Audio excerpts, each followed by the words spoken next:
Boa noite a todos, declaro abertos os trabalhos dessa noite, e com isso, na pessoa do professor e diretor da Faculdade de Direito da Universidade de Passo Fundo, gostaria de saudar a todos os colegas, alunos, advogados, empresários, membros da comunidade que se fazem presente nessa live.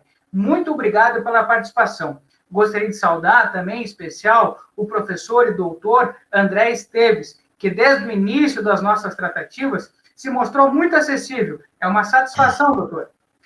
Caros participantes, amigos, advogados e colegas, infelizmente, como é de conhecimento de todos, estamos vivendo num momento sem igual no cenário da saúde pública. Porém, não apenas a área da saúde está sendo atingida pela essa pandemia, bem como a área do setor econômico, que envolve empresários, sociedades empresárias e até mesmo agentes econômicos. E nesse cenário se faz um questionamento. Há alguma lei em nosso ordenamento que pode socorrer agentes econômicos, sociedades empresárias, empresários, associações, cooperativas, para, com o pano de fundo, preservar a atividade econômica?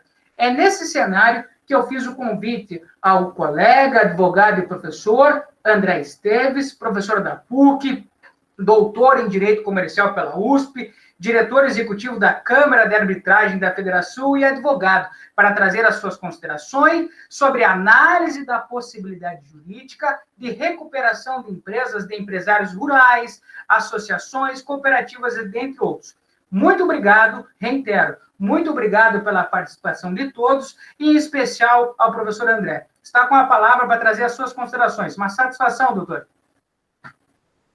Bom, mais uma vez agradeço novamente pelo convite, Cássio, e assim, já formalmente iniciados os trabalhos, eu me sinto honrado não só pelo seu contato, pela sua lembrança, e como pela oportunidade pandêmica de fazer um contato virtual com a Universidade de Passo Fundo, universidade pela qual eu nutro um enorme respeito, e que, aliás, é local de formação de alguns dos mais importantes amigos que eu tenho, inclusive alguns dos meus colegas na PUC, como o professor Eugênio Facchini, que, salvo equívoco, é graduado na PUC, na UPF, atualmente professor na PUC, e, enfim, outros tantos mais que eu poderia citar. Em relação à matéria, eu me permito aqui fazer, eu vou tentar fazer uma exposição, e eu preferi fazer o uso de alguns poucos slides, muito mais até para situar quem não esteja tão ambientado com a matéria, e tentar fazer com isso, permitir que eu consiga trazer todos para o assunto e, ao mesmo tempo, dar a profundidade e o meu ponto de vista. Sem prejuízo do que já foi combinado anteriormente, de eventualmente termos debates, perguntas, o que acho que sempre é proveitoso. Para isso, deixa eu só ver uma coisa aqui. A minha dúvida é como é que eu faço para colocar a projeção. Professor André, Oi.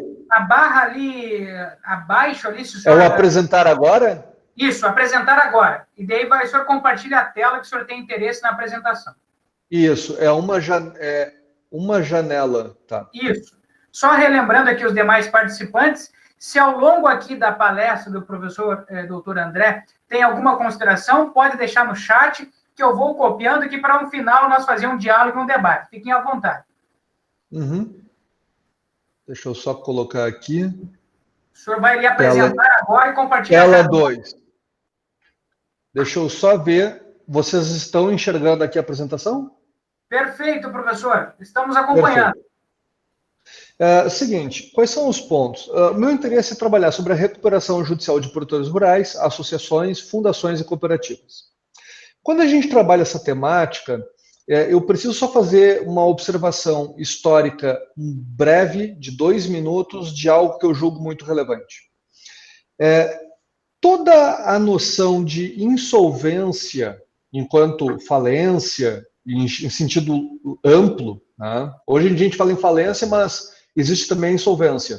Mas insolvência como procedimento para pegar patrimônio de pessoas que quebraram, que fecharam as atividades, etc., isso já existia há 2000 anos, concordata como grande acordo entre credores e devedor já existia há uns 2000 anos, e não havia no Império Romano uma distinção entre quem era comerciante ou não comerciante. Essa distinção para eles não fazia sentido.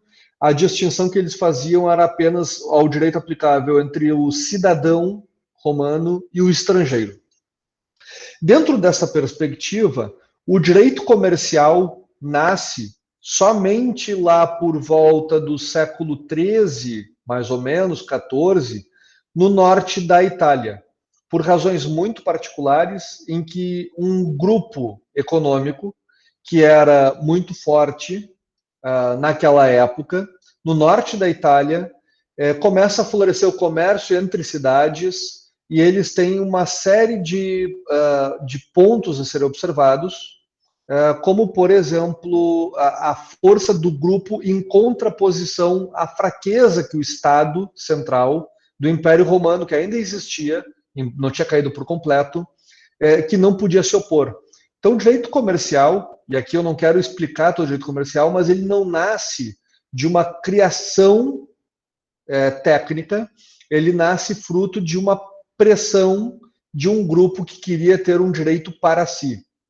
Em 4 cidades, principalmente, no norte da Itália, que começam a dizer que o direito estatal era considerado muito fraco, muito piedoso, não gostavam das leis que eram criadas à época e resolvem criar um direito próprio, aquilo que hoje chamamos de direito comercial. Talvez o ponto das 2 primeiras lâminas, a primeira é dizer que essa distinção que a gente fazia de direito comercial e aquilo que está fora do direito comercial, o direito civil, é uma distinção que não era natural no direito romano, que a gente importou em grande medida. E agora a gente tem o direito comercial, e o ponto que eu queria centrar aqui é que o direito comercial ele não nasce de um pensamento sistemático, mas ele nasce de um duelo de forças de pessoas que não queriam um direito estatal aplicável assim. Talvez, grosso modo, o que poderíamos dizer é tal qual no embate que às vezes nós temos aqui entre União, estados e municípios, tal qual se um grupo de pessoas no sul do país dissesse que não queriam a aplicação do direito penal a eles. E o Estado, tão fraco, não conseguiria impor a eles a aplicação do direito penal. A ideia basicamente é essa.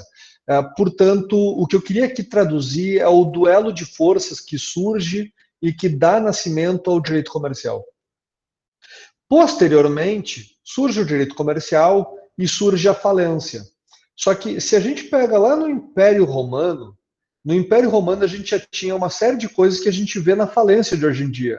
Já existia no Império Romano, 2000 anos atrás, já existia juiz, síndico, edital, publicidade, leilão e uma série de mecanismos que hoje nós ainda temos, em termos muito similares ao que era antigamente. Quando surge a noção de direito comercial, embora possa se reconhecer que em alguns lados melhorou o direito comercial, em outros eu não vejo essa melhora. Por que eu não vejo essa melhora? Por exemplo, na própria falência. A falência, enquanto procedimento que já existia no Império Romano, ela já era muito racional no Império Romano. A gente usa muito similar ao Império Romano. Mas na época da Idade Média, quando surge o direito comercial, qual foi a ideia digamos, daquele povo? Era tentar mostrar que quem quebrasse tinha que ser alijado do mercado. Como é que eles demonstravam? Os comerciantes comercializavam seus produtos em cima de bancos, balcões, mesas. E, portanto, a ideia que surgiu era: vamos tentar quebrar esses balcões, mesas, os bancos que o empresário utilizava, que o comerciante utilizava. E daí que surge a expressão banca rota, banco quebrado, que, aliás, existe em diversos outros idiomas. E diga-se de passagem que nesta época, a gente já está aí mais ou menos por volta do ano de 1400, 1500, nesta época nós temos uma particularidade, porque todo o direito desta época, por volta dos séculos 14, 15, 16, 17, começam a ser muito mais punitivo. Em vez de pensar numa falência como alguém que quebrou e a necessidade de pegar o patrimônio e distribuir entre credores, havia um sentimento bastante vingativo. Exemplo, em Portugal, nas ordenações filipinas, 1603, existia uma previsão de perseguir um falido como público ladrão. No Código Comercial francês, 1807, 200 anos mais, existia uma previsão de que primeiro tinha que ver se alguém cometeu crime para depois ver como é que ia ser destinado o patrimônio. Enquanto que, na minha concepção, o que me parece razoavelmente óbvio, é que não faz sentido primeiro tentar ver se o sujeito cometeu um crime para depois distribuir o patrimônio. São duas coisas independentes. Não há por que esperar. Mas tudo isso acontece por conta de um direito muito mais vingativo. E de lá para cá, poderia observar, talvez como uma ideia geral, acho que eu parei a transmissão, né? Parei o compartilhamento, concorda? Parei, perfeito. Sim, o senhor parou agora. Perfeito. Não, é só porque a minha intenção, como o Google Meet eu usei poucas vezes, só para evitar que daqui a pouco eu esteja incorrendo em erro. Sim, senhor. Na ideia geral, quando a gente tem essa noção toda que é trazida, talvez a essência que eu deveria marcar aqui, e acho que é o ponto essencial, é que a gente não teve uma melhora natural quando nós dividimos o mundo entre comerciantes e não comerciantes. E, portanto, entre falência e insolvência. O procedimento de insolvência continua existindo. A falência é para o empresário hoje em dia e a insolvência para o não empresário, fazendo uma distinção assim bastante simplificada.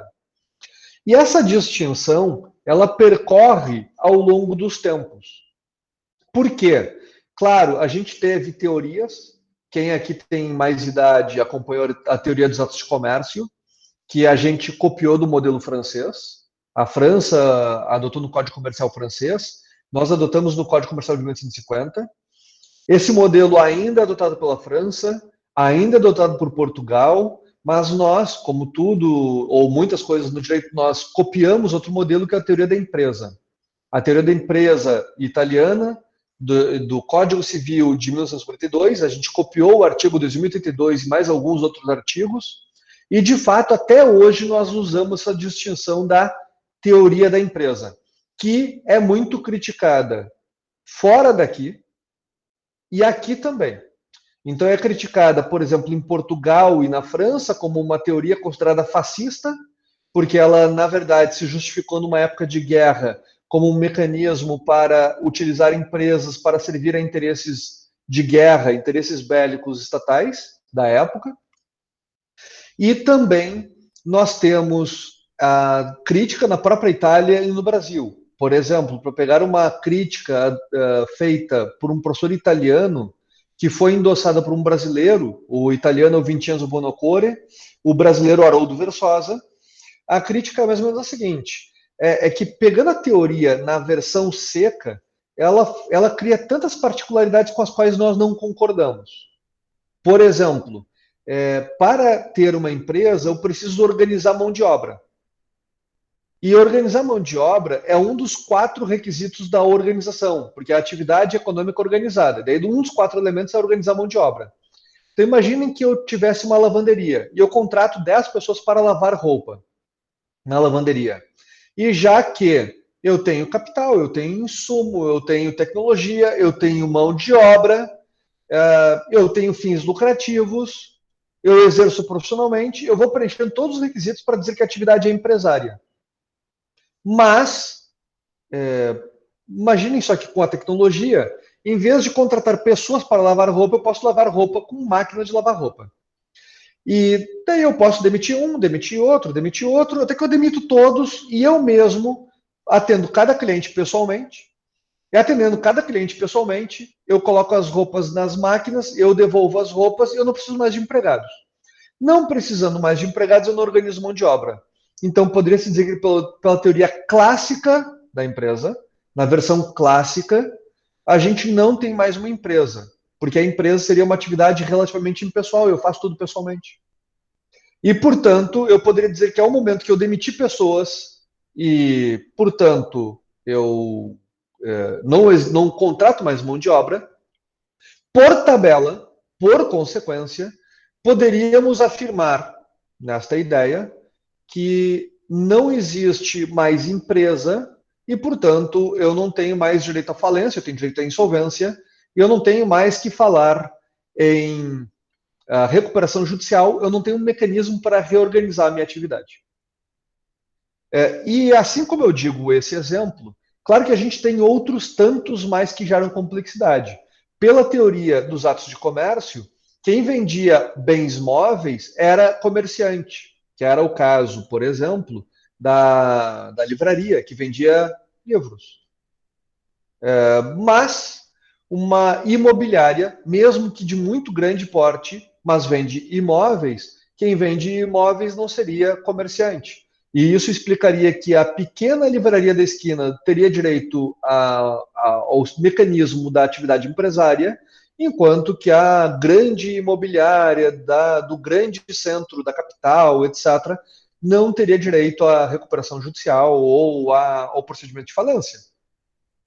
E isso é uma. Assim, sempre tivemos, desde que a gente criou o direito comercial, a gente sempre teve uma zona cinzenta meio difícil de explicar.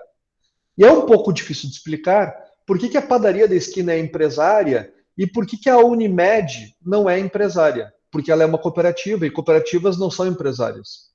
Isso sempre gerou confusões. E se vocês olharem o STJ, no ano de 2004, 2005 ou 2006, um desses 3 anos, ele teve um julgado que disse o seguinte, que alguém pediu a falência de uma atividade civil, de alguma sociedade civil. Não me recordo agora qual é a sociedade civil. E o STJ diz o seguinte, a sociedade é civil, mas parece comercial, então pode falir. E daí fica a dúvida, o STJ diz, ele confirma, é civil, mas parece comercial. E essa zona cinzenta, ela vai percorrendo. E daí, se nós formos pegar os principais nomes da doutrina nacional, boa parte deles, como eu, entendem que o direito comercial ele tem, tudo bem, uma razão de existir, mas ele se justifica muito mais por razões históricas do que por razões ontológicas.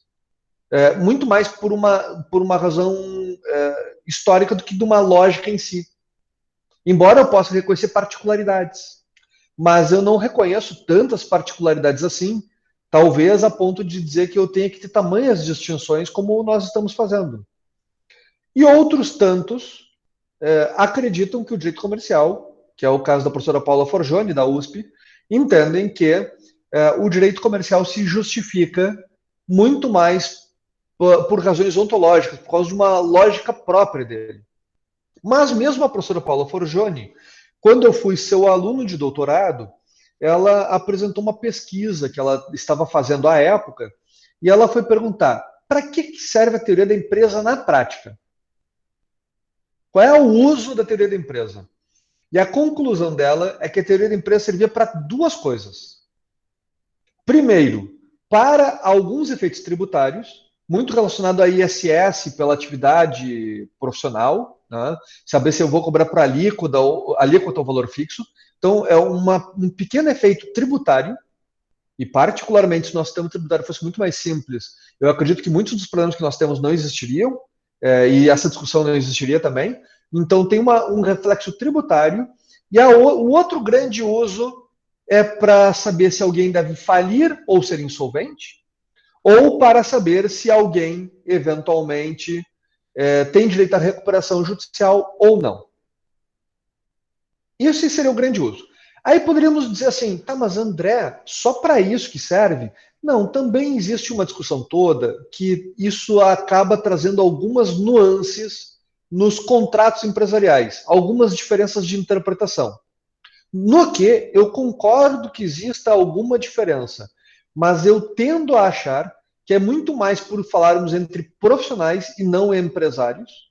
Por exemplo, quem exerce uma atividade, quem é profissional, teria uma interpretação mais restritiva quanto a possíveis modulações contratuais, que é o caso, por exemplo, da Unimed, ou entidades sem fins lucrativos, o caso da FIFA, quando contratou com uma série de entidades aqui no Brasil, do que ser uma atividade empresária. E isso, boa parte da doutrina reconhece uma diferença de recorte. Mas o fato é que, basicamente, serve para razões tributárias e saber se entra em falência ou recuperação ou é o regime da insolvência. Questões contratuais, daí a gente está falando de diferenças muito menores, muito mais pontuais, que podem eventualmente ser debatidas. E daí existem mais 2 pontos que precisamos debater. No Império Romano, não se fazia uma distinção entre empresários e não empresários. No Brasil, a gente faz. Mas por que a gente faz? Porque cerca de 200 anos atrás se criou 3 modelos. O modelo francês, do qual nós somos tributários, nós copiamos o modelo francês. Existe um modelo germânico, até hoje vigente, que não faz uma distinção entre ser ou não um empresário, isso não é um assunto de compreensão ou de debate para eles. E existe o modelo anglo-saxônico, Estados Unidos, Inglaterra, em que, para eles, também não faz sentido este debate. Diga-se de passagem, na Alemanha, que a gente falou agora há pouco, o debate deles não é se empresários podem entrar em recuperação ou não. O debate de 15 anos atrás é se a gente podia usar um instrumento similar a uma recuperação judicial para recuperar consumidores endividados. Que, aliás, entre nós, repercute com um PL, que é o PL 3515 de 2015, que tem apoio do Brasilcom e outras tantas entidades mais. Mas essa é a discussão da Alemanha. A Alemanha não discutia empresário ou não empresário. Nos Estados Unidos, coisa já antiga, é a possibilidade de recuperação de entes federativos. Um município poderia pedir recuperação judicial. Quer dizer, a discussão deles não está entre ser empresário ou não empresário. Eles já passaram disso há horas, porque há 200 anos eles não tinham essa discussão. Tá, mas a França, o que ela fez? A França abandonou o modelo. A França admite expressamente na lei, no Código Comercial francês, expressamente permite recuperação de produtor rural, de entes, de pessoas jurídicas, mesmo que não empresárias, mesmo que não comerciantes, a nomenclatura deles. E isso é admitido em outros ordenamentos. E aqui eu posso falar Portugal, Itália e outros mais que tinham uma tradição francesa, todos eles abandonaram. De uma consulta que eu fiz, com cerca de pouco mais de 20 países, no que contei com colaboração de colegas do escritório também para parte das pesquisas, a Amanda, o João Pedro e a Joana. Contei com colaboração deles e outras pesquisas próprias em mais de 20 países pesquisados. Eu não encontrei nenhum país hoje, dentre os que eu pesquisei, que impede recuperação de quem não é empresa ou comerciante. Eu não encontrei esse. A discussão desses países muitas vezes está entre ente federativo, município, consumidor, mas não é a discussão de saber de empresa ou não empresa. Portanto, recuperação de cooperativas, fundações, associações, isso não é um problema em si em outros locais. Tudo bem, passamos este ponto. Aí nós temos uma outra dificuldade. Afinal de contas, a quem serve uma recuperação judicial? E eu utilizei propositalmente uma expressão que agora eu vou controverter. Eu falei, o direito de uma recuperação judicial. E daí vem a dúvida, a recuperação judicial é um direito ou não? E o que eu posso afirmar é que eu não vejo como direito. Eu vejo como estado de sujeição do devedor aos seus credores. E para dizer isso, eu faço algumas observações. Eu poderia usar argumento de autoridade de alguns nomes, dos principais nomes do país, que pensam da mesma forma, como, por exemplo, o professor Francisco Satiro, que é uma grande referência para todos nós. Mas não é só por isso. A nossa lei atual, ela parte de uma lei modelo. E a lei modelo, ela partiu do seguinte pressuposto, que nós deveríamos ter a recuperação judicial como um mecanismo de preservação da atividade. E aqui eu quero ressaltar que é preservação da atividade e não do empresário. Portanto, em muitos países, isso já é feito dessa forma, é possível que os credores se apossem do patrimônio do devedor e, por deliberação ou não, o devedor fique sem receber nada e a empresa é o que importa a ser protegido. E aqui a gente tem mecanismos parecidos, a gente fala em preservação da empresa, mas uma preservação da empresa no sentido de atividade. Por que que a lei modelo, que baseou a nossa lei, assim prevê? Porque estudos jurimétricos indicam que quando nós temos uma atividade ainda em andamento, normalmente o valor que é possível entregar aos credores é maior. Isso é um estudo do Banco Mundial e outras instituições já de algumas décadas atrás, e que, aliás, a Associação Brasileira de Geometria, uma associação que está sediada em São Paulo, fez diversos estudos similares, e pelos estudos da ABJ, eles indicam que, normalmente, se eu tenho uma recuperação, é possível entregar maior valor pelos ativos aos credores do que numa falência. Até porque é possível organizar os próprios ativos. Portanto, os estudos econômicos indicam que se eu puder recuperar uma atividade, a tendência é que eu tenha mais valor a preservar. Portanto, recuperação, no modelo de lei que foi adotado por nós, estava se pensando em como preservar ativos, em como preservar valor de negócio para todos e, claro, em especial aos principais destinatários, são os credores. Segundo, uma questão mais intuitiva. Se fosse realmente um direito do devedor, eu acredito que talvez seria utilizado não como último mecanismo e não no momento de maior desespero. Por quê? E aqui há uma infelicidade que me parece a ser pontuada. Quando começou a pandemia que nós estamos passando, agora estamos no mês de junho de 2020, mas em março, quando começa a pandemia, alguns colegas meus de escritório, alguns amigos me consultaram. O que tu acha que vai acontecer do ponto de vista da crise da empresa? E a minha resposta foi: eu acredito que haverá uma contenção da forma que for possível, talvez demissão de empregados, etc. Mas uma solução macro provavelmente vai começar a ter um movimento no mercado por volta de uns 3, 4 meses adiante, pelo menos. Então, na minha previsão, julho, agosto, alguma coisa assim imaginava.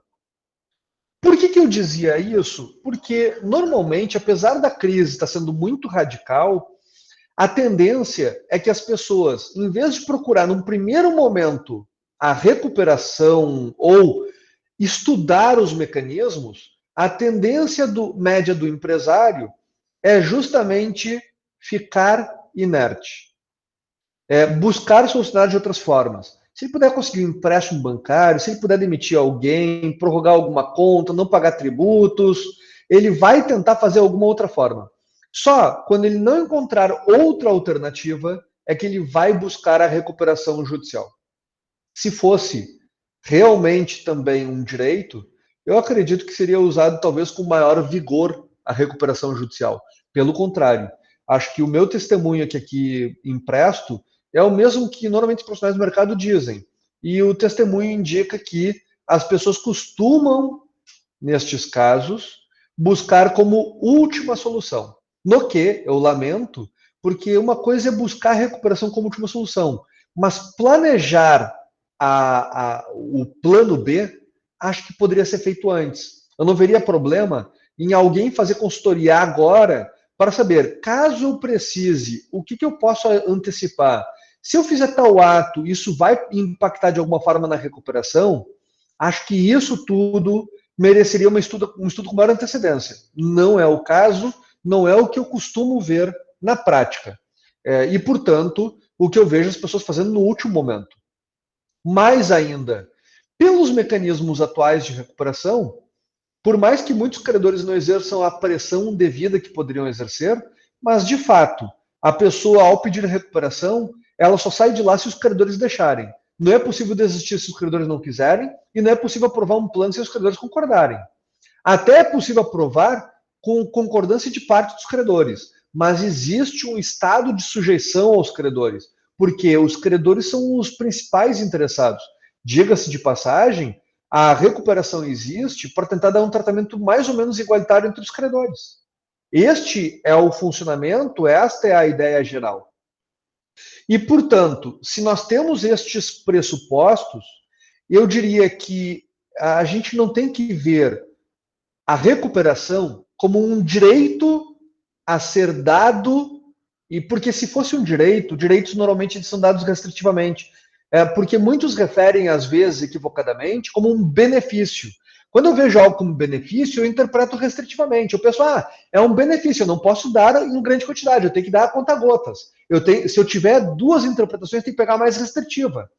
Esta é a tendência habitual. Então, o que a gente talvez possa pegar como resumo de tudo que a gente conversou até agora. Primeiro, essa distinção entre comerciantes e não comerciantes não existia. Atualmente, quando criaram essa distinção, nem todo mundo seguiu, muitos países não seguiram.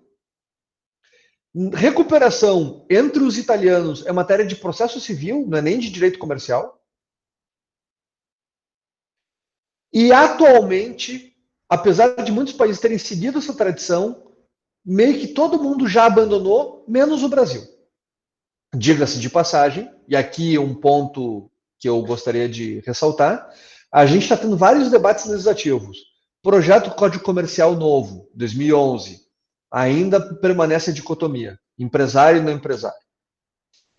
Estamos falando de uma reforma da lei de falências. E a gente está falando o PL 10.220 de 2017, o PL 6229 de 2005, que é atualmente o que centraliza todas as reformas principais. Todos eles estão trabalhando ainda com uma ideia de dicotomia como regra geral. E daí prossegue, pelo menos na maior parte das versões. A gente tem uma reforma emergencial, que aliás vale muito a pena acompanhar. A reforma emergencial, quem quiser procurar, tem muitos debates até no YouTube sobre o assunto, inclusive alguns meus. E a reforma emergencial, assim, vai ser aprovada em pouquíssimo tempo. E ela está ampliando. Ela criou uma fase de suspensão legal, ela criou uma fase de negociação preventiva, e estas fases, a lei expressamente está abrindo lá para cooperativas, está abrindo a possibilidade para pessoas jurídicas em geral, como associações, pensadamente nesse sentido, criou uma figura de agente econômico, e daí tem um problema de delimitação que está sendo debatido, mas a lei abriu essa hipótese para mais gente. Isso é um dado, mas ainda está mantendo, em todas as versões que eu vi, mantém recuperação judicial somente para empresário ou sociedade empresária. Não deixa que a associação possa pedir recuperação judicial. Portanto, o que eu estou querendo talvez trazer como resumo até agora, essa distinção não era feita. Por quem fez nos últimos 200 anos, todo mundo abandonou o barco, mas nós seguimos a tradição e nos projetos futuros ainda estamos mantendo a tradição. Aí, a partir disso, nós temos mais alguns pontos. Vamos aqui, compartilhando tela inteira. Deixa eu só... Compartilhando tela inteira. Acho que a tela está visível para vocês. O que eu queria colocar agora é o problema da legitimidade ativa. Porque, para nós temos os seguintes requisitos. Doutor? Nós temos... Pois não. Desculpa, acho que ainda não está compartilhando a tela. Desculpa fazer a interrupção. Ainda não está compartilhando a tela? Que sacanagem. Não. Vamos esperar aqui. Os demais participantes também se manifestaram aqui. Deixa eu ver aqui. Tudo bem. Agora está aparecendo? Excelente, doutor. Obrigado. Pode continuar. Desculpa. Perfeito. Então, assim, a gente tem requisitos subjetivos na lei. A lei vai dizer, e é a nossa redação atual, ela vai dizer se aplica para empresário ou sociedade empresária. Isso é a nossa redação, a nossa tradição que a gente está seguindo e restringindo para a atividade empresária que liga à teoria da empresa, que obviamente eu não vou trazer todos os detalhes aqui, mas isso é uma matéria que normalmente se vê na graduação, no primeiro semestre de comercial e assim por diante. E daí depois tem aqueles casos que não se aplica, que são os do artigo 2º, inciso 1, que é uma questão de soberania, como é que uma empresa pública do município vai falir, né? E é uma questão muito mais soberania, embora eu discorde do pressuposto. E as instituições financeiras, cooperativas de crédito, consórcio, esses casos aí não se aplica porque eles têm lei própria. Então, por exemplo, a instituição financeira não tem concordata, não tem recuperação judicial, mas tem a intervenção. Não tem falência, mas tem a liquidação. Mas mesmo assim pode falir, caso do Banco Santos, Banco Próspero e alguns outros. Fora isso, tem um outro requisito em lei que interessa. Vai dizer o artigo 48 da lei. Tem que exercer regularmente as atividades há mais de 2 anos. Por que exercer há mais de 2 anos atividades? A razão disso, segundo a doutrina e os debates legislativos da época, é porque muita empresa quebra antes de 2 anos.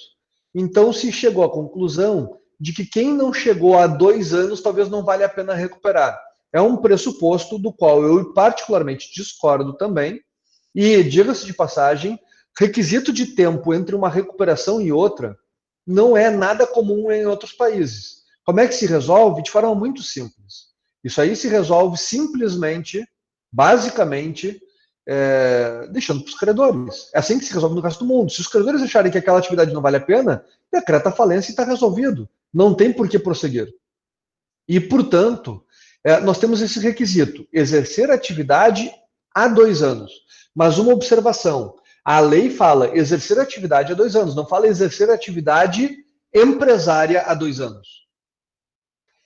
E daí, por último, nós temos aqui o artigo 51. O artigo 51 vai dizer que eu preciso juntar uma série de documentos para pedir recuperação. Entre eles, por exemplo, contabilidade dos últimos 3 anos e coisas do tipo, que normalmente costumam ser uma grande dor de cabeça para quem não fez um planejamento com antecedência. É muito comum, só para conseguir os documentos obrigatórios, uma pesquisa e uma elaboração de 1, 2 meses, se a contabilidade não está tão bem organizada e alguns documentos não estão tão presentes. Exemplo, e aqui só para trazer outra diferença, quando a gente vai pedir recuperação judicial, aqui a gente tem que ter, por exemplo, certidão de protesto. A Oi pediu recuperação. A Oi, para pedir recuperação, o processo iniciou, aliás, quem quiser olhar, ele é eletrônico, é de fácil acesso a qualquer um que tem internet. A Oi, quando foi pedir recuperação judicial, a inicial tinha 90 mil páginas de documentos. Por quê? Tinha que ter certidão de protesto em cada local que ela tinha sede. Como a Oi tem sede em toda parte do país, tinha que ter, certidão de protesto de tudo que é parte do país. 70 mil páginas de certidão de protesto. E daí eu poderia dizer assim, tá, mas André, são os documentos mínimos. Isso é o básico. É a documentação mínima. E aqui eu quero trazer mais uma coisa para ver como é que a gente está. Acho que todos aqui que acompanharam o noticiário, na parte mais econômica, devem ter acompanhado que nos últimos dias entrou em recuperação judicial a Hertz, nos Estados Unidos, com um passivo de 100 bilhões de reais, mais ou menos, e entrou a Latam, a mesma empresa de aviação nossa, entrou em recuperação nos Estados Unidos, com um passivo informado de 100 bilhões de reais. Sobre isso, tem uma página do Instagram, que, aliás, recomendo que sigam esta página, que é a página recuperação.judicial, do nosso colega aqui no estado, Thiago Diamante. É uma página que, ao mesmo tempo que é informativa, é bastante engraçada, na minha opinião. Acho que vale a pena a todos acompanhar essa página. E nessa página recuperação.judicial, ele juntou cópia, que é uma coisa que está na internet também, ele juntou cópia do pedido de recuperação da Latam e da Hertz. Enquanto que, para nós, é uma junção de documentos, que no caso da Oi deu 90 mil páginas, e talvez não sei quantas semanas ou meses para juntar a documentação. Nos Estados Unidos, como aliás acontece em boa parte do mundo, nos Estados Unidos é uma coisa extremamente simples. É um protocolo, basicamente se faz um protocolo muito similar a um pedido de uma cópia de contrato social na junta comercial. É um protocolo com X. Eu tenho aqui, a minha empresa é tal, marco um X aqui, marco um X aqui. Quantos credores? Uns 10 mil. Eu não preciso nem dizer quantos exatamente, nem quais são. Diga-se de passagem, a recuperação judicial nos Estados Unidos se vocês olharem quem é que assina, nem é advogado. Quem assina o pedido de recuperação judicial é o próprio diretor. Ele não precisa juntar documentos, não tem anexos. Não precisa juntar relação de credores, certidão de protesto e contabilidade. Porque o pressuposto no resto do mundo é muito simples. Se eventualmente eu entro em recuperação e se descobre que eu estou fraudando a contabilidade, que aqui para nós o problema é, não, eu não posso deixar entrar em recuperação quem está fraudando. Então é o seguinte, como é que funciona no resto do mundo? Entra, descobrir que está fraudando, afasta o sujeito e protege o patrimônio. Protege a atividade. Este é o funcionamento na maior parte dos países. Por isso que é muito comum encontrar em outros países que o pedido de recuperação seja acompanhado de simples pedido apenas ou simples pedido com alguma documentação mínima. Algo muito mais simples que nós. Portanto, é outro ponto que nós estamos atrás. Diga-se de passagem, microempresa, empresa de pequeno porte, segundo os dados daquela ABJ que eu falei, a Associação de Jurimetria, indica que quase metade dos pedidos que são negados para a microempresa, que não consegue nem entrar, é falta de documentação. E, diga-se de passagem, na pandemia não existe nenhum projeto real, efetivo, de flexibilizar a documentação para a microempresa.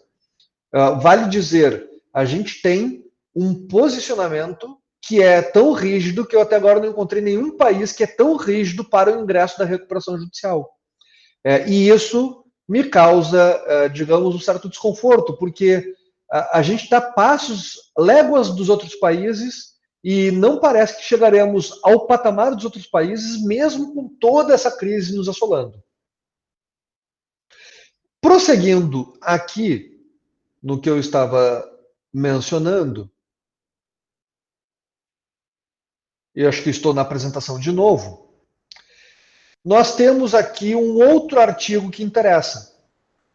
Por exemplo, para o produtor rural. Porque o produtor rural, segundo o artigo 971, bom, 966 vai dizer quem é empresário.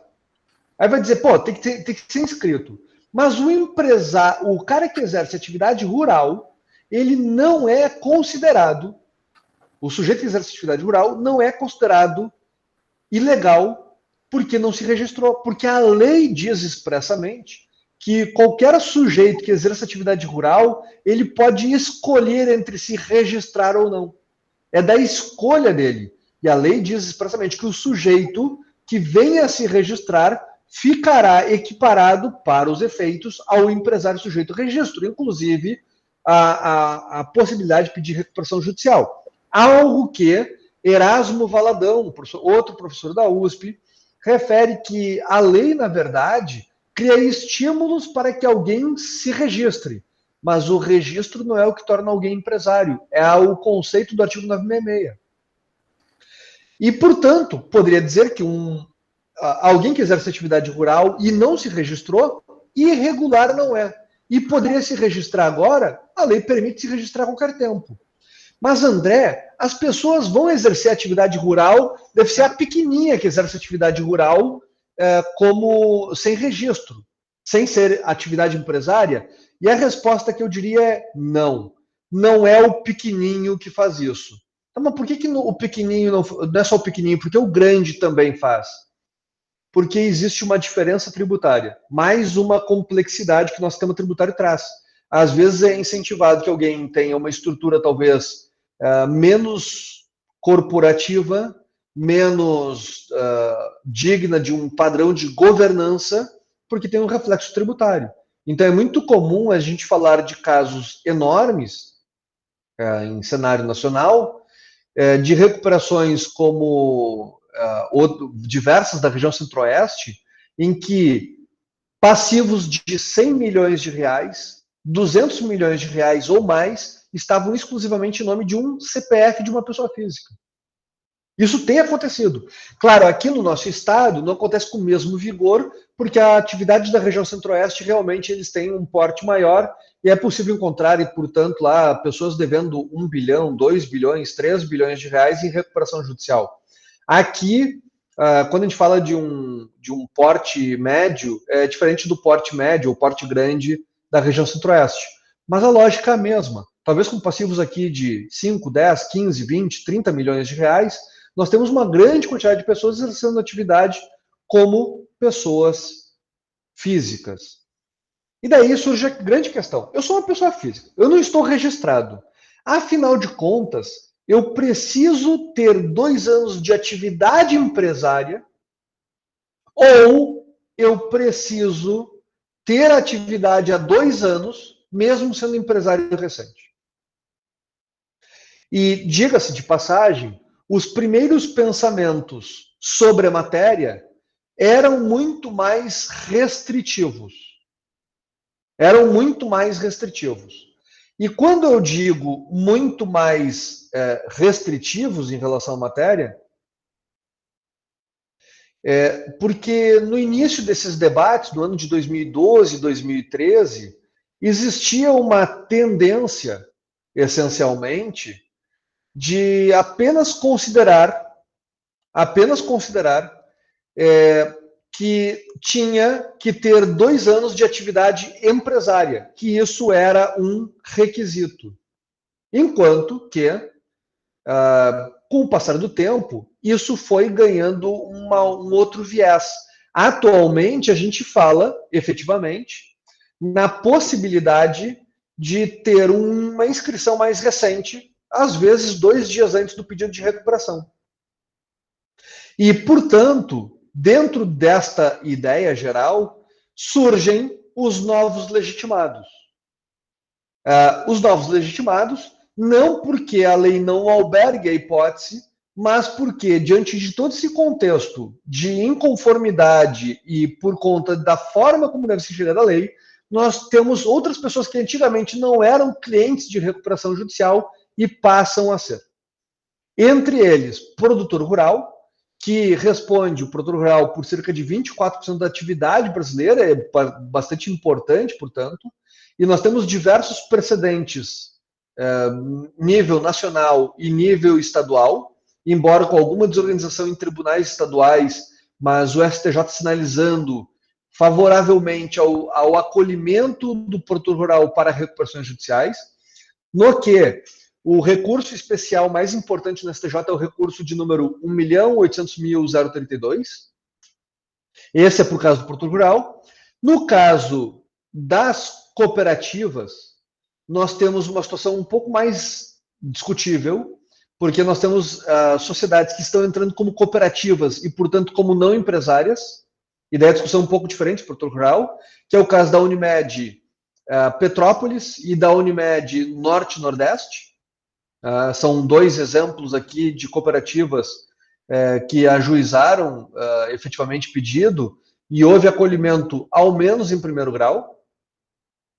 Nós temos associações, que é o caso da AELBRA, que é o caso da UBRA mencionado, que na verdade quem entrou com a recuperação é a AELBRA mantenedora, e o caso da UCAM, Universidade Cândido Mendes, do Rio de Janeiro, que é uma das mais tradicionais também do país, e fundações nas fundações, embora haja notícias, não há nenhuma fundação relevante que tenha dado prosseguimento ao pedido de recuperação, pelo menos que eu tenha conhecimento. E daí surgem enunciados sobre a matéria.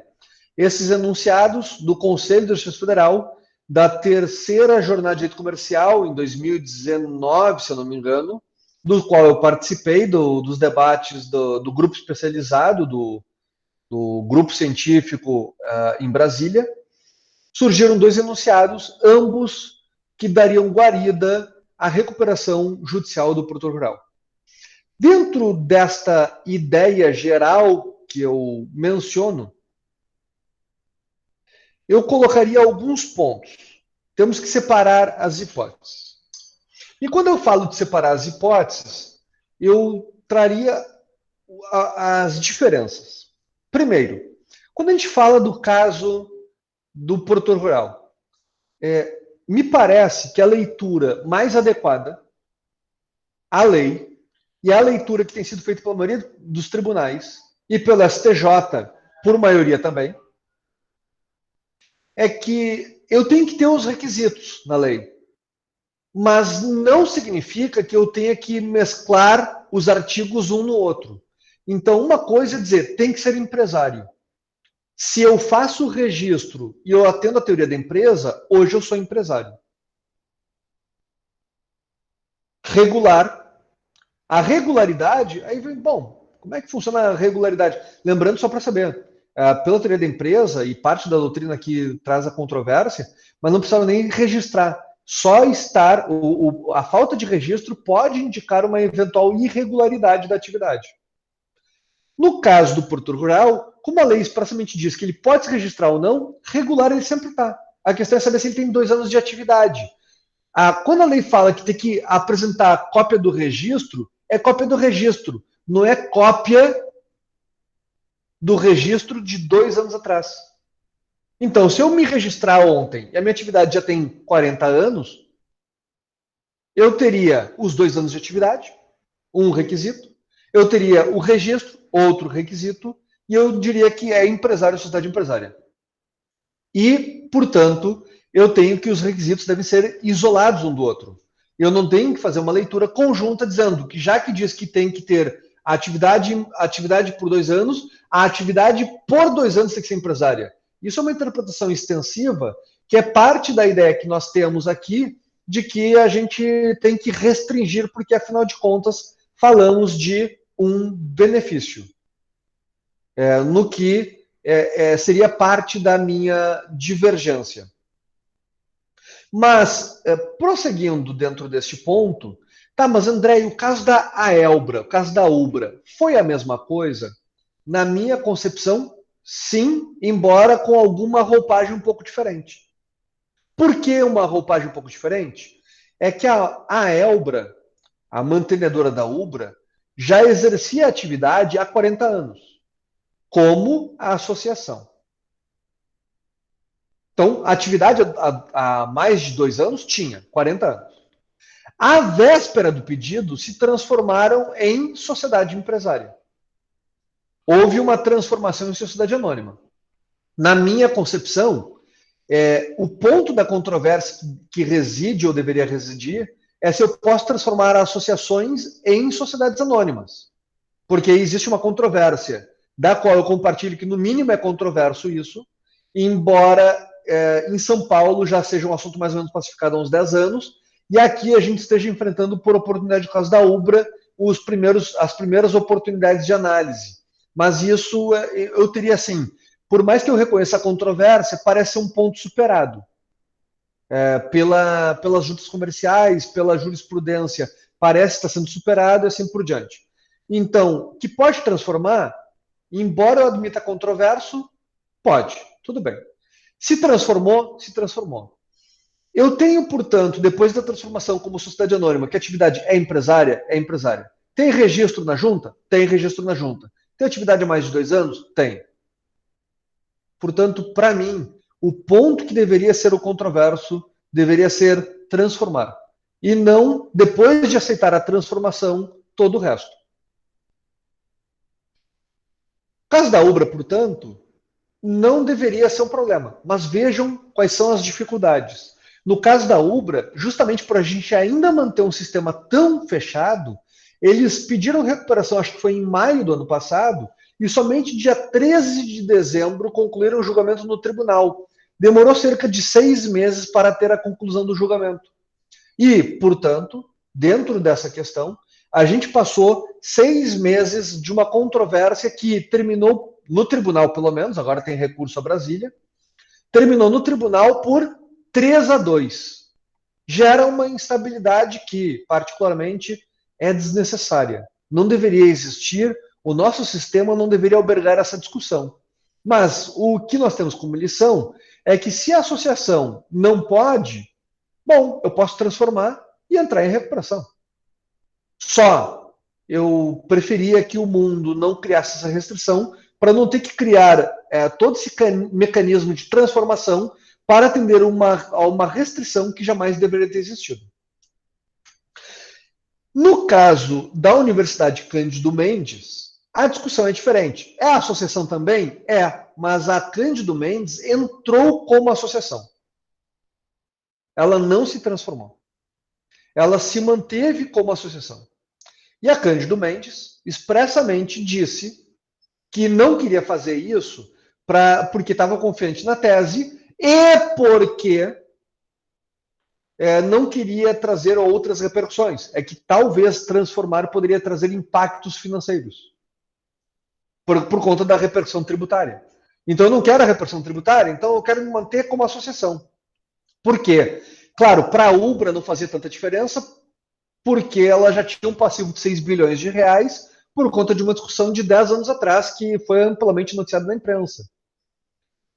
Portanto, para a Ubra transformar e ter um problema tributário, esse problema tributário já existia. Para a UCAM, eles criariam um problema tributário. E, portanto, eu imagino que é uma discussão que não era, digamos, a que se pretendia travar. Essa era a escolha que eles estavam fazendo naquele momento. E o caso da UCAM, deferiram um processamento de primeiro grau. Aí o Ministério Público entrou com o agravo de instrumento, 50 páginas. No que eu tive acesso à cópia do agravo do Ministério Público. Foi decidido? Até onde eu tenho conhecimento, não. Acho que não foi decidido ainda. Quando for decidido, bom, toda a instabilidade que gera no procedimento. Mas, de fato, para pedir a recuperação, a UCAM contratou 2 pareceres. Esses 2 pareceres que foram contratados, de 2 professores renomados, se eu não me engano, o Manuel Justino e o Sérgio Campinho deram parecer, no caso, e com o parecer desses 2 juristas, dizendo, associações podem entrar. O que Manuel Justino diz? Olha, se entrar em recuperação ajuda a preservar patrimônio dos credores, não tem prejudicado. No que eu até concordo na ideia, embora eu possa ressalvar aqui expressamente uma observação que seria feita pelo professor Satiro, e aqui me parece muito razoável a observação, até concordo que poderia dizer que é melhor para os credores, como regra, mas ainda assim existe uma opção legislativa. E essa opção legislativa, a priori, tem que ser respeitada. E isso gera um problema, porque a gente tem uma restrição que ninguém entende por que ela existe, ao mesmo tempo em que ela ainda existe. E isso coloca o entrechoque por que às vezes estão deferindo o processamento e às vezes não. No caso das cooperativas, aqui pegando as cooperativas, eu pego a Norte-Nordeste. Porque na cooperativa Norte-Nordeste, que entrou, a Unimed Norte-Nordeste, que entrou em recuperação faz mais ou menos alguns meses atrás, na Unimed Norte-Nordeste surgiu a seguinte particularidade. O juiz expressamente diz: a teoria da empresa é uma coisa confusa que não parece fazer muito sentido e só exclui, aparentemente sem sentido, alguns agentes de certos mecanismos.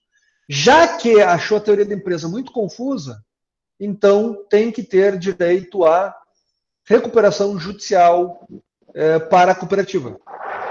Este é o fundamento. Se eu não me engano, na Unimed Petrópolis, o fundamento é preservação da empresa. Preservação da atividade ou alguma coisa assim. Não me recordo agora exatamente. E o caso das fundações segue a mesma discussão. Se a discussão é aplicável para a associação, por que não para a fundação? Ainda mais se eu puder dizer que a fundação presta um serviço relevante para uma coletividade. E isso tudo, claro que a gente vai ter que amadurecer mais. Obviamente, eu poderia dizer que há um espaço ainda de controvérsia, embora exista um certo sentido sendo observado no geral. E eu particularmente preferia que seguíssemos as demais correntes que eu vejo pelo mundo e tivéssemos o afastamento dessas regras para voltar a um padrão em que não há distinção entre empresários e não empresários e que alargássemos o espectro de aplicação das recuperações judiciais sem esses divisores que nós estamos plantando. Feitas as observações que mencionei, Eu agradeço novamente por toda a oportunidade e fico à disposição para eventuais perguntas e debate. Professor André, doutor, foi uma satisfação ouvir os seus apontamentos, as suas considerações. Revisitou aí, e reitero, muito bem revisitado aí o cenário histórico, a nossa legislação, trazendo até as controvérsias contemporâneas sobre o tema. Agradeço aí todos os participantes, colegas professores e advogados. Nesse cenário, professor André, abrindo um diálogo, nós iniciamos aqui, na verdade, o doutor inicia a sua fala revisitando aí a história do direito empresarial, muito baseado na ideia dos atos do comércio. Posteriormente, vamos falar aqui de um positivismo jurídico, em especial à luz da lei de falências. Nesse cenário aí, professor, para abrir um diálogo, qual a importância do sistema de precedentes aí no nosso CPC para fins de superar esse engessamento no positivismo jurídico? Ou seja, a Lei 11.101 fala que só pode ser concedido, né, a recuperação judicial, extrajudicial ou dada a falência para sociedades empresárias ou empresários. Qual que é a importância, então, de um sistema de precedentes à luz do Código de Processo Civil, pegando aí o seu gancho de algumas decisões de cooperativas, da UBRA, até mesmo agora a última decisão, né, salvo engano, a Maria da Penha, nome da magistrada, que ela trouxe a possibilidade, né, de uma associação estar aí albergada e protegida pela recuperação judicial, doutor? De forma bastante sintética, aliás, antes,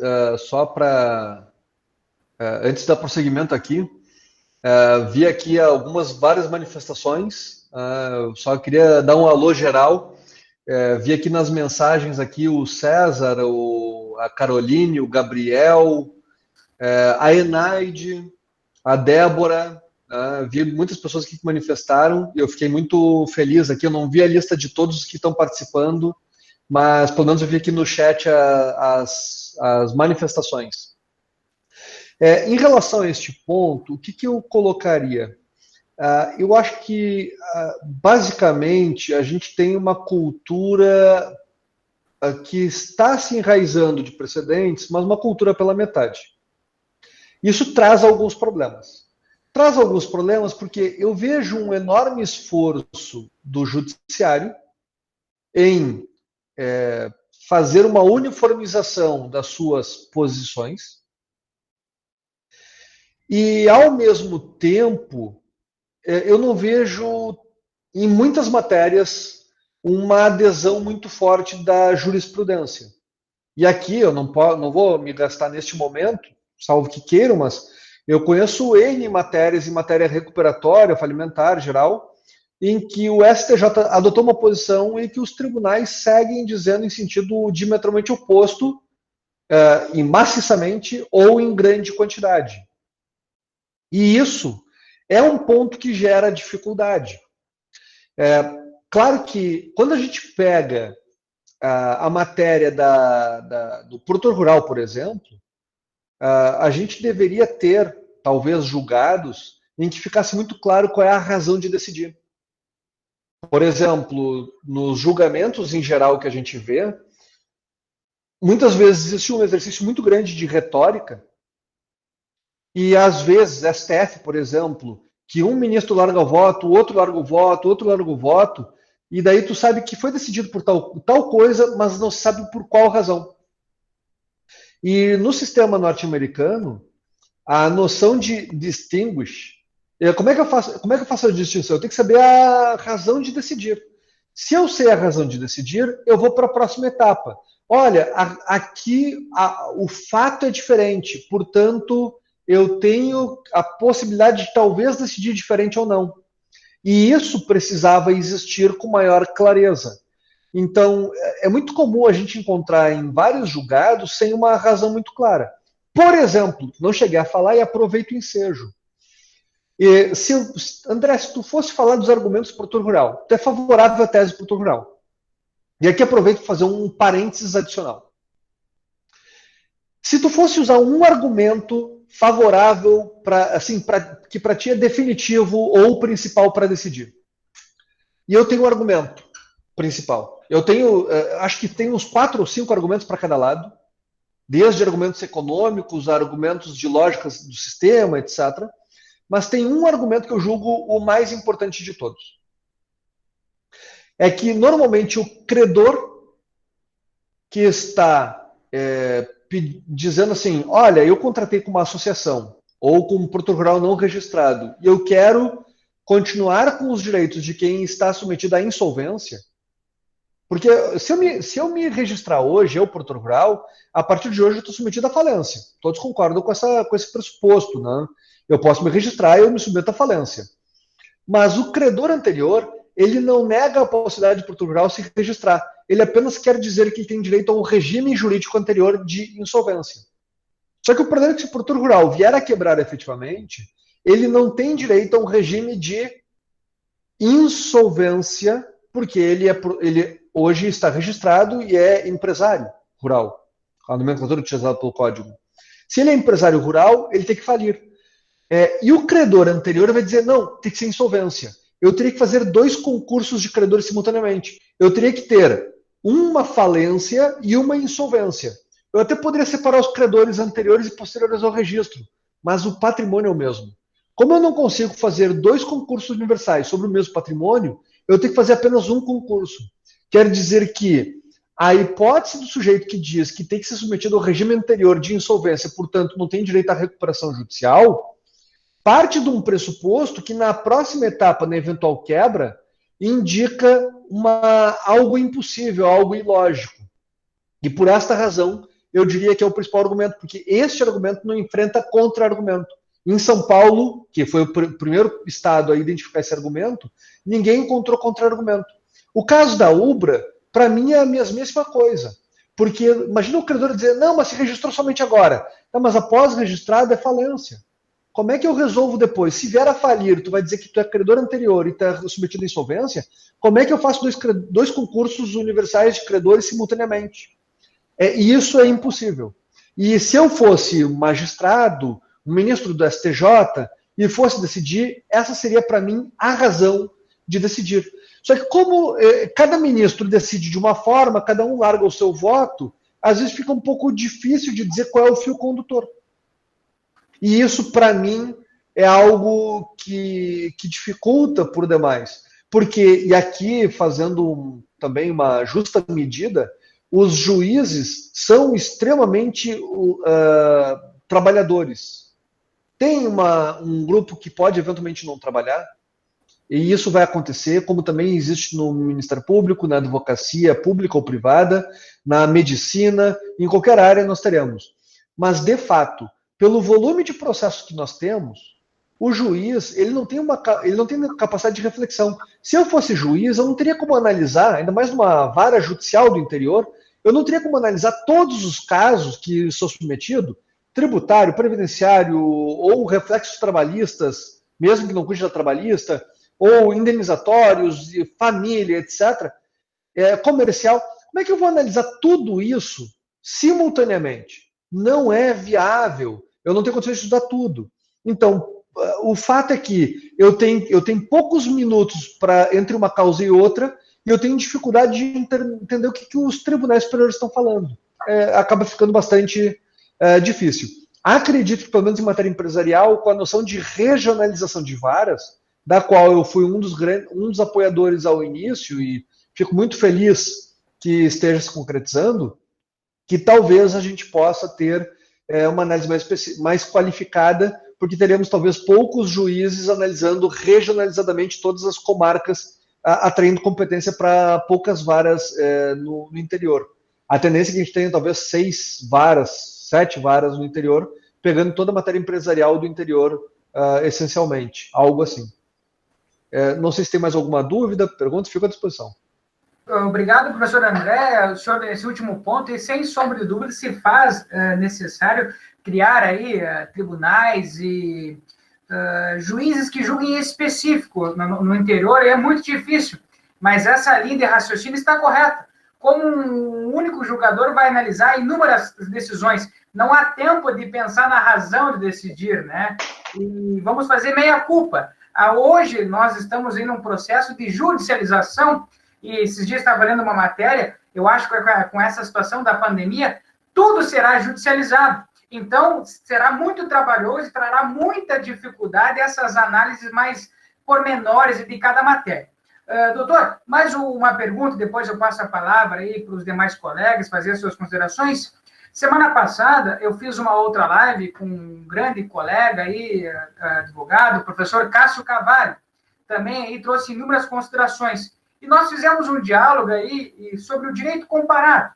O que o doutor aí tem para contribuir? O que o senhor acha que o direito, além dos precedentes, né, que o senhor se manifestou muito bem, agradeço, o que o direito comparado poderia nos ensinar e nós poderíamos nos socorrer? Claro, né, que cada realidade é a sua realidade, mas o que nós poderíamos pegar emprestado de positivo, a título de exemplo da própria Portugal, que o senhor salientou, Espanha, os Estados Unidos, o que nós conseguimos trazer de lá para adaptar o nosso sistema e ele vir a ser positivo no futuro em breve? Vou colocar da seguinte forma, a gente pode pensar em duas hipóteses de resposta. Aliás, antes de tudo, né, eu tive notícias da live do Cássio, que aliás é um estimado amigo, uma pessoa extremamente qualificada, apesar de ter fugido para São Paulo, né, mas é um gaúcho de elevada estima. Em relação à experiência do exterior, eu diria que depende do viés. Tá? Se a gente for pensar para hoje, assim, esquece leis futuras, eu quero saber para minha aplicação. Se formos olhar a noção de concordata, recuperação judicial, historicamente, a gente tem na concordata e na recuperação judicial, enfim, os dois nomes para a mesma coisa, é uma ideia de grande acordo entre credores e devedor. Isso sempre foi lá desde o início. Nós, no Brasil, quebramos essa tradição. Nas nossas quase 10 leis falimentares aqui do Brasil, que vigeram no Brasil, no Decreto-Lei 7661 de 45, que vigeu agora até 15 anos atrás, nós criamos a concordata de sentença. Tinha uma ideia que credores e devedor juntos fariam conluio, então tira os credores e o juiz diz se tem que ter concordata ou não. E a gente quebrou a tradição de ter acordo entre credores e devedor. A gente passou 60 anos sem ter isso. A gente não teve acordos entre credor e devedor por 60 anos. Era meio que um sistema simplificado que o juiz concedia a concordata, dava a concordata e ficava com uma participação mínima dos credores. Quando nós voltamos a ter a recuperação como grande mecanismo de acordo entre credores e devedor, a gente passou a ter alguns dispositivos em lei, artigo 45 e 58, por exemplo, mas a gente não tem uma doutrina consolidada, agora começa a ter. A gente não tinha um histórico jurisprudencial, agora começa a ter. E a gente importou muita coisa. Então, quando a gente fala, por exemplo, de votação em assembleia, a gente importou muito conceito dos Estados Unidos. Quando a gente fala em plano de recuperação e a ideia de subclasse, foi uma obra que a gente mais ou menos importou da Alemanha, embora em outros países também existisse, por estudos da Sheila Cerezetti. E tudo isso, aliás, o próprio enunciado 57 da Jornada de Direito Comercial é fruto da Sheila Cerezetti, que é dos estudos alemães. E a gente acabou importando muita coisa nesse sentido. O Cássio adora falar de um assunto sobre financiamento DIP. O financiamento DIP, a gente mais ou menos está tentando aplicar aqui muito com base na experiência americana. E daí o que eu diria é que, como a gente tem agora, ainda incipiente, doutrina e jurisprudência para essa experiência, porque a gente se divorciou dessa realidade por 60 anos, poder encontrar espaço na doutrina estrangeira ajuda bastante. Aí, se a gente for pensar em outro aspecto, outra ideia, bem diferente, André, e para pensar o futuro, aí eu acho que é um terreno sem fim. Por exemplo, a gente tem aqui muito uma ideia de divisão de privilégios. Vou chamar assim. Por exemplo, mas eu sou credor, mas eu não posso participar, porque eu tenho alienação fiduciária, eu não participo. Mas eu sou extraconcursal, eu sou credor trabalhista privilegiado, eu sou garantia real, eu sou fisco não participa da recuperação, etc. Um grupo de amigos foi para a Inglaterra estudar por uma obra de um curso lá do TMA, e foi estudar a recuperação de empresas na Inglaterra. E nesse estudo eles ficaram um pouco chocados, porque na Inglaterra os credores são credores com e sem garantia. Ponto. E aliás, é assim que funciona boa parte do mundo. Tá, mas credor com e sem garantia. Como assim com e sem garantia? Eu sou, por exemplo, trabalhista. Trabalhista, mas tu tem garantia? Tu tem uma garantia real? Tu tem um imóvel que garante? Não. Então tu é sem garantia. E o fisco? Fisco, não paguei tributos. Então, mas tu tem uma garantia? Tu pediu uma hipoteca? Não, não tem. Então é sem garantia. E o quirografário, o fornecedor? Sem garantia. Tudo a mesma coisa. Trabalhista, fisco, fornecedor, tudo a mesma coisa. Tá, e como é que é o plano para o fisco? É o mesmo para o resto. Se aprovar o plano dizendo que é para pagar em 120 meses, é 120 meses para todo mundo.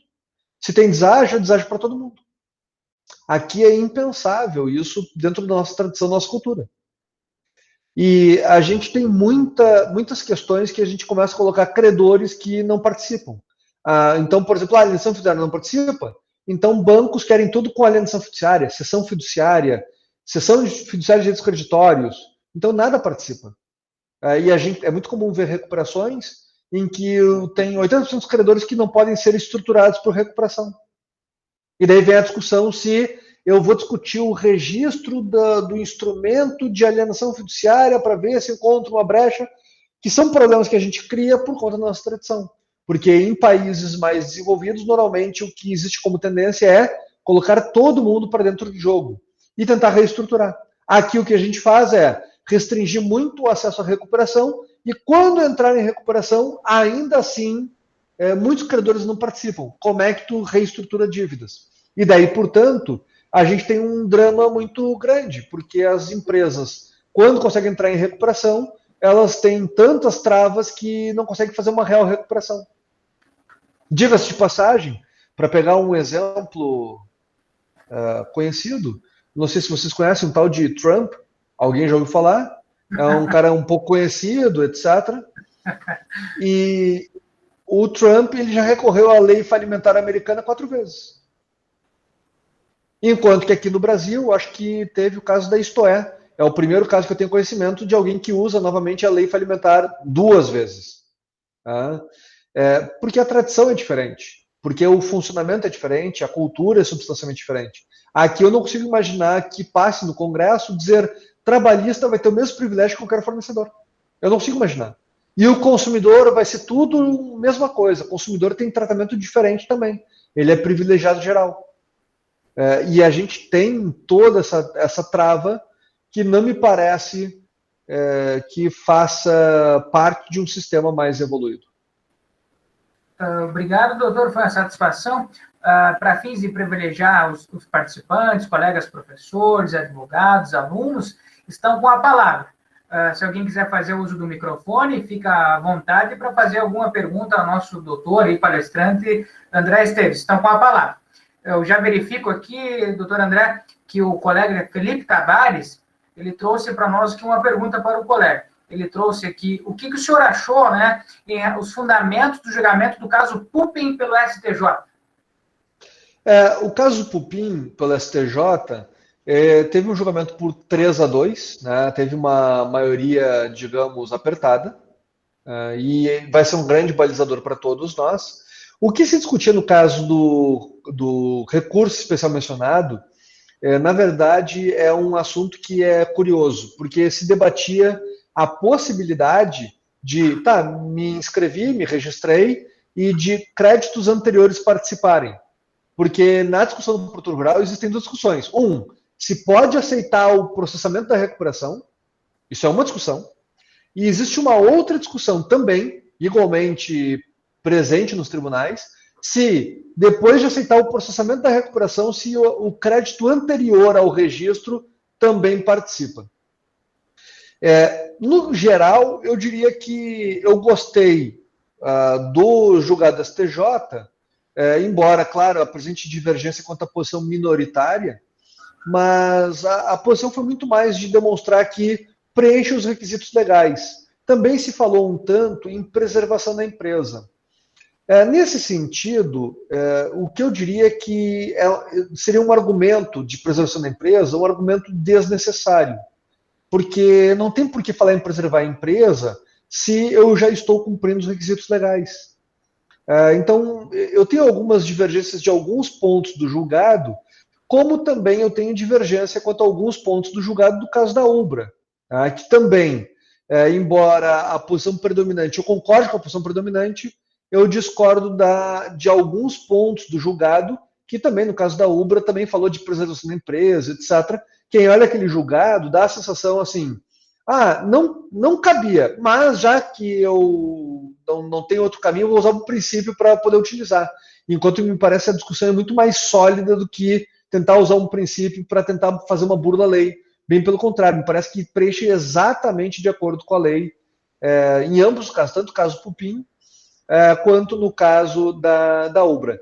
Então, embora eu concorde com a conclusão, eu não concordo muito bem com alguns dos fundamentos utilizados e acredito que eles podem dar margem a alguma dúvida no uso futuro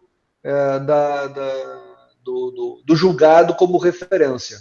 Tá? Porque daqui a pouco, se tu usa a preservação, uma atividade menor, talvez digam, não, mas isso aqui é pequeno, não precisa preservar porque não tem uma função social. Poderia trazer, talvez, outras discussões que eu entendo que talvez não sejam tão pertinentes. Obrigado, doutor. Mais algum colega advogado, aluno, empresário, queira fazer alguma consideração? Vamos fazer mais um apontamento aqui para prestigiar aqui o conhecimento do doutor André. Estão com a palavra, ou até mesmo o chat, eu reproduzo aqui as palavras.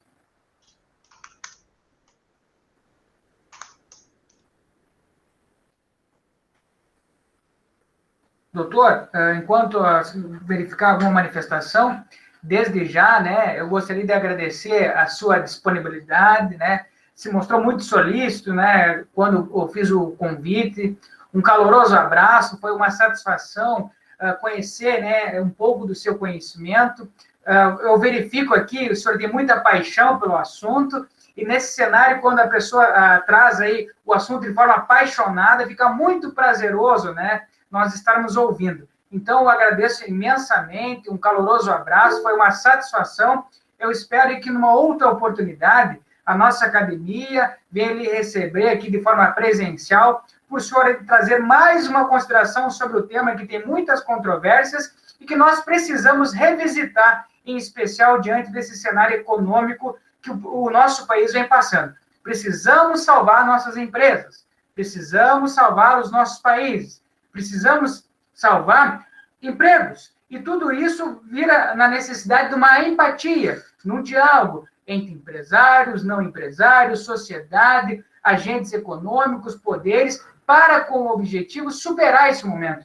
Então, doutor, com certeza, as suas palavras, os seus apontamentos, para todos aí, com certeza nós vamos sair daqui pouco mais conhecendo um pouco mais dessa temática aí. Foi uma satisfação. Agradeço aí também imensamente os advogados, tantos aqui da minha cidade, aqui da nossa região, colegas advogados de Porto Alegre ou de outros estados, colegas professores, alunos. Muito obrigado. Eu tenho certeza que o professor André se coloca à disposição aí para qualquer dúvidas. Aqui eu, o professor Cássio, aqui da Universidade de Passo Fundo, também estou à disposição no que puder ajudar e contribuir. Tudo com o objetivo, né, de nós construir uma melhor sociedade e um melhor caminho para essa disciplina aí, que eu vejo até, professor André, professor André Santa Cruz, ele fala muito que é um patinho feio da academia, né? O direito empresarial, o direito de recuperação da empresa é um patinho feio da economia. A gente precisa revisitar que é uma matéria de suma importância no cenário atual, que ao lado de outras disciplinas, vamos pegar, por exemplo, um direito do trabalho, um direito constitucional, agora vai ganhar destaque nesse cenário atual. Não, só aproveitando aqui, Cássio, veio uma pergunta aqui que eu não posso responder. E é, na verdade, uma pequena piada aqui. A Débora, a Zambuja, ela é minha aluna de graduação. Sim? E amanhã tem uma avaliação, que é uma avaliação até um pouco diferente, na forma de um julgamento simulado, que a gente apresentou um caso, e que, aliás, se alguém quiser, enfim, tomar mais informações, sempre é possível expor um tanto sobre a dinâmica, mas é uma dinâmica bem interessante de um julgamento com base num caso próximo do real, em que os alunos têm que sustentar um ponto de vista. E daí ela colocou assim, a seguinte pergunta: e se o produtor rural tiver solicitado uma cláusula resolutiva expressa no contrato com o credor e ela expuser que em caso de recuperação judicial dá-se como resolvido o contrato, a cláusula permanece válida caso o produtor rural solicite a recuperação judicial? E daí ela coloca essa pergunta, que na verdade é um dos pontos do trabalho com base num texto da Débora Kirschbaum, um texto clássico na FGV, na revista da FGV, e ela está, na verdade, fazendo uma provocação porque amanhã é o dia da apresentação dela. Então, ela está, na verdade, tentando conseguir uma informação adicional para ver o que eu acho. Mas respeitamos aí, né, a coragem da colega aí, né, professor? Não, mas tá ótimo. A Débora, até quero fazer aqui uma palavra breve de público aqui. A Débora é uma pessoa que enfim, tem batalhado bastante, tem estudado bastante, tem mostrado bastante talento nas aulas e nos debates que eu fiz com ela. Digamos que são aqueles momentos que dá orgulho daquilo que está fazendo, porque se vê um sentido de tentar encontrar talvez uma evolução e que as próximas gerações nos suplantem. E claro que o que ela está fazendo aqui, embora tenha entendido que é uma piada que ela buscou fazer, mas me parece que isso não tira o brilho e o mérito de todo o esforço que eu tenho acompanhado verdadeiramente da parte dela. Então, Débora, obrigado aí pela presença e pela brincadeira espirituosa. Que bom aí, Débora, que o professor teceu considerações. E hoje, professor André, antes de encerrar, eu estava fazendo parte de uma banca de análise de trabalho e conclusão de curso, e eu falava na banca aos colegas professores, até o aluno, quando o aluno vai bem, a gente fica feliz, a gente se sente até orgulhoso, porque significa dizer que nós conseguimos levar ao nosso público aquelas informações necessárias e relevantes. Quando o aluno não vai tão mal, nós fizemos uma meia-culpa, né, no sentido, será que eu não fui muito claro? Será que eu não consegui trazer um pouquinho do meu gosto, né, por exemplo, da paixão do doutor André aqui pelo direito empresarial, pelo direito comercial, ou do professor Cássio? Então, aqui a gente agradece muito, né, quando os alunos estão ao nosso lado, que a gente fica, assim, mais feliz e quer continuar nessa caminhada acadêmica, né, professor? É verdade. Claro que isso é um estímulo bastante importante. Eu fico bastante feliz de poder encontrar, digamos, apoio, interesse e encontrar um sentido para aquilo que se faz. Eu acho que qualquer professor, embora, claro, enquanto professores, quando a gente exerce nossa atividade, a gente tem uma remuneração, tem um vínculo com a universidade e tudo isso seja uma coisa importante a ser observada naturalmente, mas acho que qualquer professor que digamos, que eu tenho encontrado normalmente, busca não apenas a satisfação de um vínculo de emprego, mas um propósito. E eu, particularmente, quando vejo, isso sempre acontece às vezes no final de semestre, ou em alguma época qualquer, ou em alguma turma qualquer, ou alguma coisa que se vê que as pessoas não demonstrem um interesse, a pessoa diz, tá, não, até estou recebendo para estar aqui, mas qual é o meu propósito aqui? E eu, particularmente, tenho sido muito feliz de encontrar muitas turmas com muitas pessoas interessadas digamos, muitos amigos para debater e coisas que me animam bastante, porque eu me sinto, talvez, com um propósito realmente realizado e eu fico bastante feliz com isso. Digamos, é uma realização que eu acho que é primorosa e essencial e que eu imagino que seja o ideal de qualquer professor que se preze de buscar uma melhora dos seus alunos e buscar uma troca de conhecimento verdadeira e efetiva. Nessa linha de raciocínio, nesse cenário, doutor, gostaria, então, para fins de liberar e agradecer, muito obrigado pela sua palestra, pelo aceite do convite. Estou à disposição aqui para nós trocar experiências, trocar ideias. Até abrindo um parênteses, esses dias estava falando com a minha esposa, eu acompanhei ali na sua rede social, no Instagram, vi que o senhor estava fazendo um debate ali sobre uma avaliação de forma simulada, e eu pensei, eu tenho que uma oportunidade de mandar uma mensagem lá para o professor André para ver como é que é esses julgamentos simulados, para eu adaptar aqui para a Universidade de Passo Fundo, para os meus alunos. Então, professor, essa conversa, essa troca de ideia aqui, me deixou muito alegre, muito feliz. Eu espero que a gente venha se reencontrar numa outra oportunidade para eu aprender. Vou ser sincero, para eu aprender muito mais do que trazer qualquer apontamento, eu aprender com as suas palavras, com o seu conhecimento, crescer enquanto pessoa, crescer enquanto profissional. Será uma satisfação lhe conhecer pessoalmente, assim como foi uma grande satisfação lhe ouvir aqui de forma remota. Muito obrigado, doutor. Um grande abraço. Eu que agradeço e fico à disposição para qualquer troca nessas experiências. Eu fico à disposição de todos, na universidade, inclusive. Só aqui a Débora, julgamento simulado é aprendizado do começo ao fim. Faça aí na UPF. Só para trazer aqui, a Débora pode fazer até um comentário ali pelo chat, para confirmar ou não, mas é que é uma experiência tão diferente na forma como é feita, que normalmente os alunos no início eles ficam impactados, se vai conseguir ou não, mas que história é essa? Esse caso que eu não entendi nada, e as coisas vão se desenrolando com o tempo. Claro que a primeira vez que eu fiz por conta de um projeto da universidade, por conta de uma experiência que a Pró-Reitoria de Extensão da PUC estava organizando, e o início foi mais ou menos uns 4 ou 5 anos atrás. Eu achei a experiência tão primorosa que eu busquei fazer ela. Confesso que para o professor é mais trabalhosa a experiência, mas o faço na confiança de que assim entrego o melhor para as futuras gerações. Obrigado, doutor André.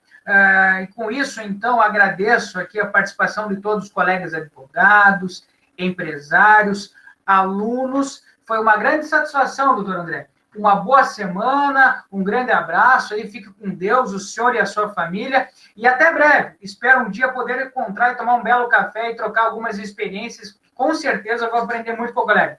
Uma satisfação, doutor. Um grande abraço a todos que participaram e ficamos à disposição aí para eventuais questionamentos no futuro. Obrigado, pessoal. Tchau, tchau. Fiquem bem. Tá certo. Um abraço. Tchau. Um abraço.